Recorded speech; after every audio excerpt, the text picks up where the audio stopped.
Mentí a mi esposo sobre mi carrera, mientras lo engañaba con otro hombre, y ahora lo he perdido todo. Mentí a mi esposo diciéndole que seguía estudiando, cuando en realidad había dejado las clases y pasaba esas horas con mi amante. Ahora me pregunta por la graduación y no sé qué contestarle.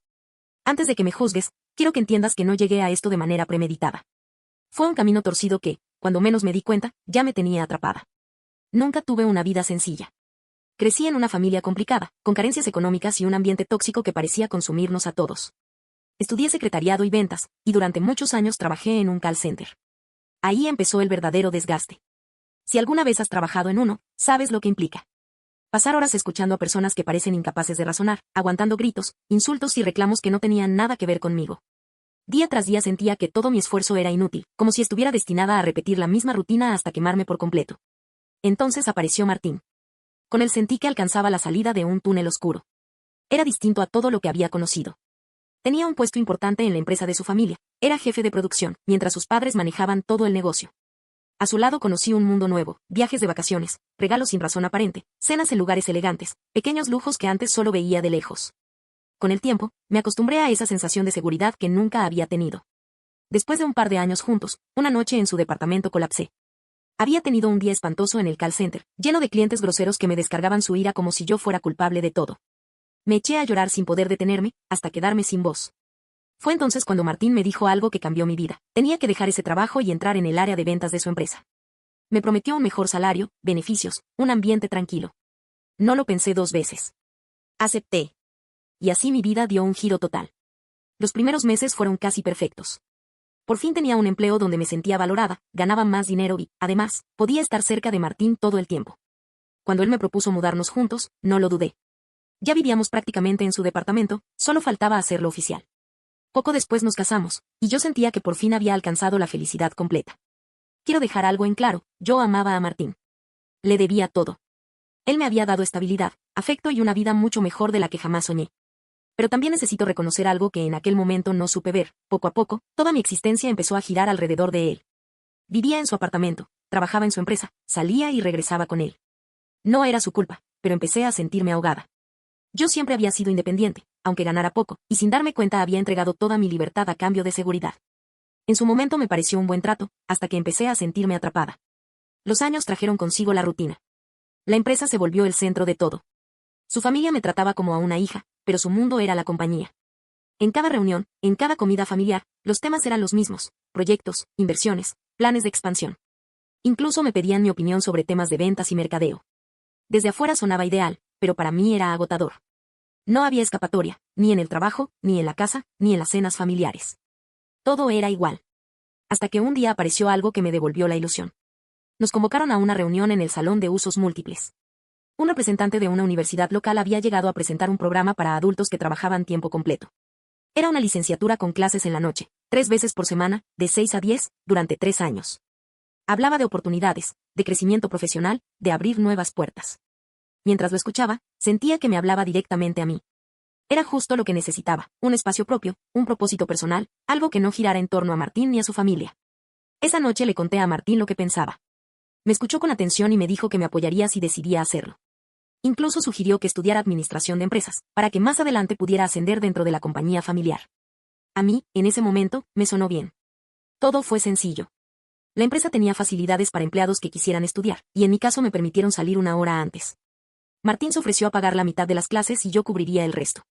El primer año fue intenso pero gratificante. Salía del trabajo a las 5, iba directo a la universidad y entraba a clases a las 6. Terminábamos a las 10, y a las 10:30 ya estaba en casa. Martín casi siempre me esperaba con la cena lista. Yo le contaba lo que había visto en clase y él me escuchaba con orgullo. Los fines de semana los dedicaba a estudiar o a avanzar en proyectos. La universidad entendía que éramos adultos ocupados y no nos llenaba de tareas pequeñas. Todo se resumía en grandes proyectos por materia. Era exigente, pero posible. En ese tiempo me sentí plena. Libre. Era algo que hacía por mí, un espacio que sentía propio dentro de una vida que cada vez giraba más en torno a él. Pero esa sensación no duró mucho. En el segundo año, cuando dejamos atrás las materias generales y empezamos con las especializadas de la carrera, algo cambió en mí. Al principio me sentía motivada porque estaba aprendiendo cosas nuevas, pero con el tiempo empecé a mirarlo de otra forma. ¿Para qué estaba estudiando realmente? Todo giraba en torno a la empresa de Martín. No era un proyecto propio, ni un sueño mío. Estaba preparándome para crecer en un lugar que no me pertenecía. Y esa idea comenzó a desanimarme. Las clases empezaron a aburrirme. Los trabajos parecían interminables, el tráfico era un tormento, y muchas noches me quedaba dormida frente a la computadora, incapaz de terminar un informe. Pensé varias veces en abandonar, pero, ¿cómo hacerlo? Martín confiaba plenamente en mí. Su familia me felicitaba en cada reunión por el esfuerzo. No podía decepcionarlos.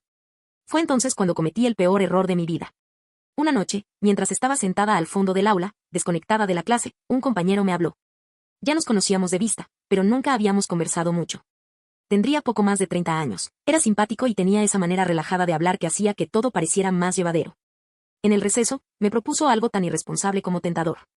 ¿Y si nos saltamos esta clase? Vamos por una cerveza, estoy harto. Yo estaba igual de agotada, sin ganas de seguir. Y acepté. Fuimos a un bar cerca de la playa. Pedimos unas cervezas y empezamos a hablar de todo, del trabajo, de lo difícil que era estudiar de noche, de lo cansados que estábamos de intentar mantenerlo todo en equilibrio.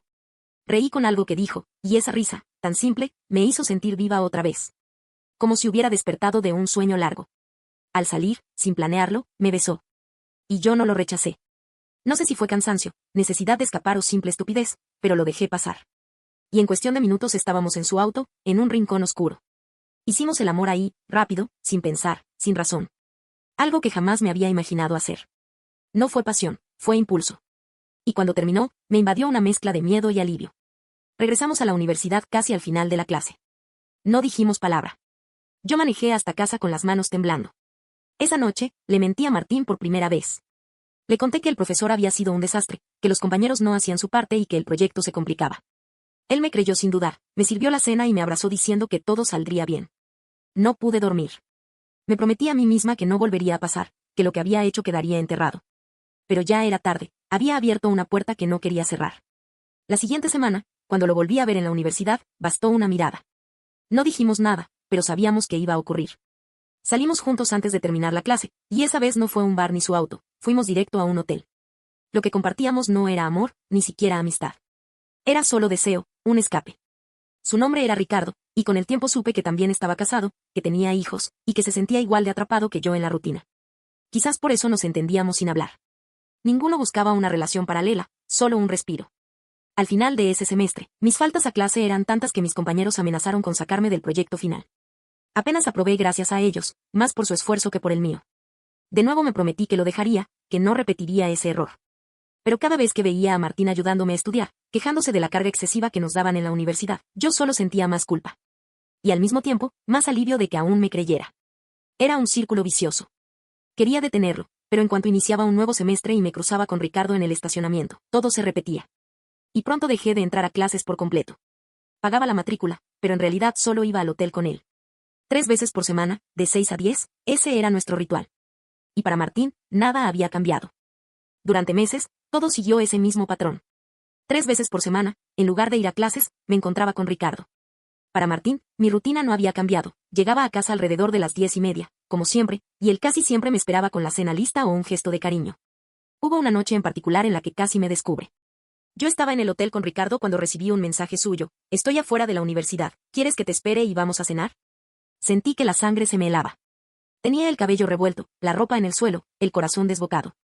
Contesté de inmediato que esa noche habíamos terminado antes, que ya iba camino a casa. Me vestí lo más rápido que pude y conduje directo hacia donde él estaba. Me recibió con una sonrisa, diciéndome que me extrañaba, que le hacía falta salir a cenar conmigo como antes. Mientras hablaba, yo solo pensaba si notaría algo, mi olor, mi nerviosismo, cualquier rastro de lo que había hecho. Esa noche apenas probé la comida, el estómago cerrado por la ansiedad. Y, como siempre, me juré que todo terminaría ahí. Pero no fue así. La verdad es que se volvió una especie de adicción. Cada vez que salía del trabajo y encendía el carro, mis manos me llevaban solas hacia ese hotel. No había planeación, no había mensajes ni llamadas.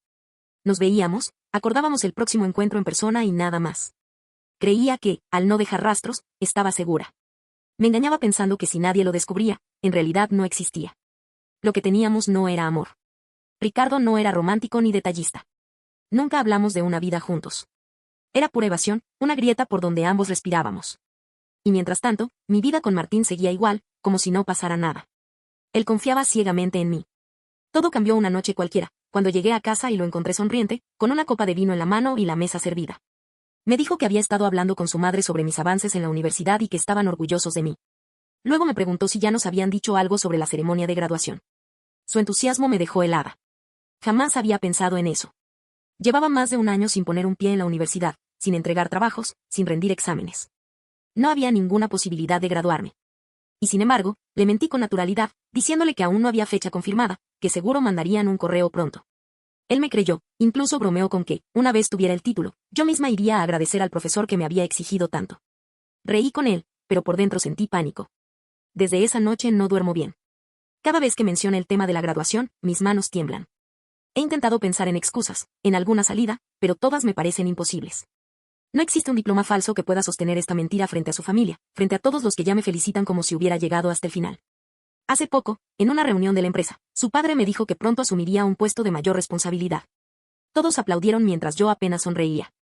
Sentía náuseas.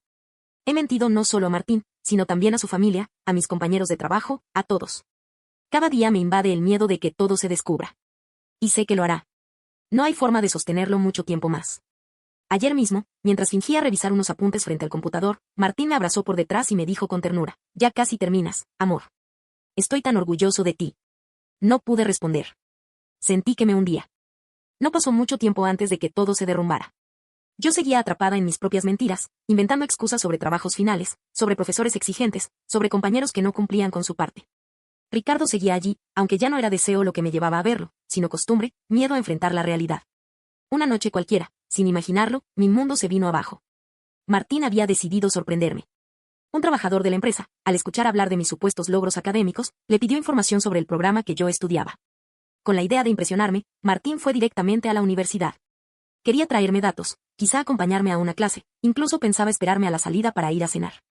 Pero lo que encontró no fue lo que esperaba. En la recepción le dijeron, sin rodeos, que yo había abandonado los estudios hacía más de un año y medio. Martín, incrédulo, discutió con ellos, exigió revisar los registros. Le mostraron mis notas, mis asistencias, mis pagos detenidos. No había lugar a dudas. Yo había dejado todo atrás. Esa noche llegué al apartamento como si fuera cualquier día. Preparé mi mentira de siempre, que la clase había sido agotadora, que el profesor era injusto, que el proyecto era un martirio. Pero apenas lo vi sentado en el sofá, en silencio, supe que algo no estaba bien. Martín me escuchó con una calma que me heló la sangre. Me preguntó con naturalidad en qué aula había estado. Tartamudeé. Dijo entonces que quería recogerme después de la siguiente clase, ver cómo presentábamos los trabajos finales. Intenté evadirlo, inventando que estábamos saturados, que no habría presentaciones. Su mirada lo decía todo, ya lo sabía. Fue entonces cuando pronunció las palabras que me dejaron sin aire. Ya es fácil entrar al portal de alumnos, ¿no? Solo necesito tu clave para ver tus notas. Me quedé muda. Balbuceé que estaba cansada, que quería dormir, pero no me dio tiempo de huir. Lo siguiente que escuché me destrozó. ¿Por qué no me cuentas dónde has estado realmente el último año y medio? Se me vino el mundo encima. No pude seguir fingiendo. Lloré, rogué, intenté inventar explicaciones, pero ya no había escapatoria. Martín había discutido en la universidad defendiendo mi nombre, hasta que le demostraron que su esposa era una mentirosa. Y yo, con cada palabra, solo lo hundía más en la humillación. Me gritó como nunca lo había hecho. Me obligó a contarle todo, desde la primera noche que falté a clase, hasta el momento en que empecé a encontrarme con Ricardo. Yo me odiaba a medida que pronunciaba cada palabra. Cuando mencioné que él también era casado, que tenía hijos, la furia de Martín estalló. Golpeó la mesa con el puño y me dijo con desprecio que no me atreviera a volver a la empresa, que sus abogados se encargarían del divorcio. Me echó de su casa esa misma noche. Yo lloraba, suplicaba, intentaba detenerlo, pero fue inútil. Al día siguiente no me presenté en la compañía. Y fue lo mejor, porque horas más tarde recibí un mensaje de recursos humanos. Estaba despedida por fraude laboral. Habían considerado engaño el hecho de salir antes 3 veces por semana, cobrando como si trabajara mi jornada completa. La humillación no terminó ahí. Poco después me llamó la madre de Martín. No atendí al principio, pero insistió tanto que acabé contestando. Jamás en mi vida me habían insultado así. Me llamó traidora, desagradecida, una vergüenza. Me dijo que no solo había destrozado a su hijo, sino que había manchado a toda la familia. Me quedé sola en un cuarto de hotel, temblando, sin poder detener las lágrimas. Y aún así, lo peor estaba por venir. Unos días después, Martín volvió a llamarme. Me dijo que necesitaba verme. Me aferré a esa llamada como si fuera mi última oportunidad. Le di la dirección del hotel. Me recogió en su coche y manejó en silencio. Yo intentaba explicarle, hablar de la presión, de la rutina, de cómo me había sentido ahogada. No respondió ni una sola palabra. Media hora después, estacionó frente a una casa que no conocía. Golpeó la puerta. Una mujer abrió. Y detrás de ella apareció Ricardo, pálido como un fantasma. Lo entendí todo en un segundo. Martín había descubierto dónde vivía. sin rodeos, le dijo a la mujer que había venido para hablarle de su esposo. Y ahí, frente a todos, relató cada detalle, las noches de hotel, las excusas, los engaños.